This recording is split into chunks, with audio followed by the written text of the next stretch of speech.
Welcome to North Press News Harvest. This week in the headlines, unrest over Turkish-Syrian reconciliation grows in opposition-held areas, the SDF's anti-terror operation ends with the arrest of 154 suspects, and human rights violations continue in the Turkish-occupied Afrin region. On January 6th, the SDF announced the end of Operation Jazeera Thunderbolt, which was launched on December 29th to pursue ISIS sleeper cells in northeast Syria. The 8-day operation targeted more than 50 villages and farms in the Al-Hol, Tel Hamis, and Tel Brak regions, as well as the Iraq-Syria border region. The SDF seized massive amounts of stored weapons and ammunition that was prepared for future attacks in the region. 154 individuals were arrested during the operation, including those who secured logistical support for the ISIS uprising at Hasake's Wayran prison in January 2022, which killed over 100 SDF fighters and took over a week to control. Unrest continues in areas of Syria held by the Turkish-backed Syrian National Army and other groups. Activists continue to call for mass protests in SNA and HTS-held areas across northern Syria, including Idlib, Azaz, Afrin, and Al-Bab. This week, the SNA expelled one of its high-ranking leaders due to his rejection of the ongoing Turkish-Syrian rapprochement. Captain Namar Abu Assad, who had been part of the opposition since defecting from the Syrian army in 2012, was dismissed from his post after attending an anti-reconciliation protest. Instability reigns in Syria's southern governorate of Daraa. The region has witnessed 6 killings this week. 2 government soldiers were killed, though several victims supposedly had nothing to do with government forces, including a female teacher who was shot to death in the city of Daraa al-Balad.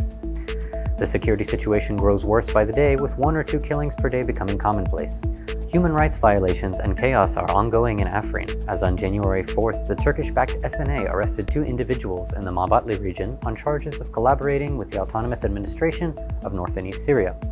The SNA demanded a $150 ransom in exchange for their release, and their whereabouts are still unknown. On the same day, Turkish intelligence arrested 5 individuals from the Arab Baggara clan in the Jinderis region. The previous day, members of the clan had attacked the SNA's military police headquarters in Jinderis, wounding 2. The justification for the attack was that the military police had previously raided one of the clan members' homes, shooting inside the home and assaulting and terrorizing women and children there. On January 3rd, members of the SNA's civil police and military intelligence assaulted several lawyers at a demonstration in front of the courthouse in Afrin. The Syrian opposition's own bar association had gathered in front of the courthouse to hold a vigil, rejecting reconciliation between Turkish and Syrian officials. After 2 a.m. on January 2nd, Israeli airstrikes targeted defense facilities at 2 airfields near Damascus. The attack resulted in material damage and the temporary suspension of flights from Damascus's international airport.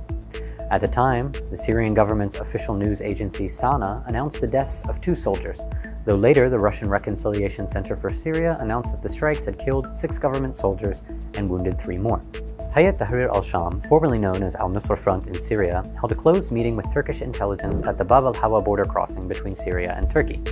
The 2 discussed security threats to Turkish patrols in the region, especially as the Turkish defense minister had previously spoken about the possibility of expanding Russian-Turkish patrols in the area.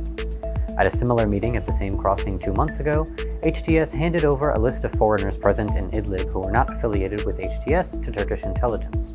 On January 3rd, a Turkish drone targeted the village of Tel Tawil Marsho, near the town of Hasake, injuring 2 members of the SDF who were on leave with their families at the time. On January 4th, Sheikh Abdullah bin Zayed Al Nahyan, the Foreign Affairs Minister of the United Arab Emirates, visited Syrian President Bashar Assad in Damascus, the first meeting of its kind in over a decade. The 2 parties discussed boosting economic and commercial ties between Syria and the UAE. Analysts say that this may signify Damascus's return to the Arab fold, after it had previously been shunned by Arab nations at the start of the protests in the country in 2011. Thanks for watching North Press News Harvest. For more daily and weekly updates, visit our website and subscribe to our social media channels.